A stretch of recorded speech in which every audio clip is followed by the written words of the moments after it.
મહેસાણાના ખેરાલુમાં 24 કલાકના વિરામ બાદ ભારે પવન અને ગાજવીજ સાથે ધોધમાર વરસાદ વરસી રહ્યો છે। આકાશમાં કાળા ડિબાંગ વાદળો અને કુદરતી પ્રકૃતિ પણ સોળે કળાએ ખીલી ઉઠી છે અને વન્યજીવો પણ પોતાની મસ્તીમાં મોજ કરતા કેમેરામાં કેદ થયા હતા।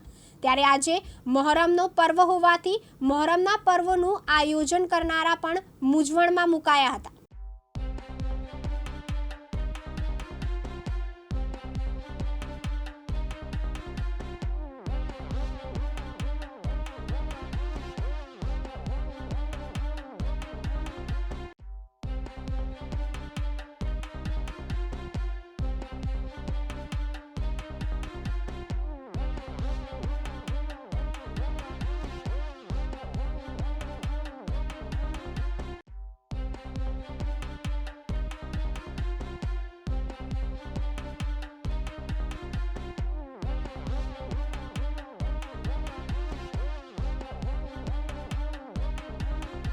અનુપસિંહ ચાવડા સાથે કાલુ રમઝાન, દિવ્યાંગ ન્યૂઝ, મહેસાણા, ખેરાલુ।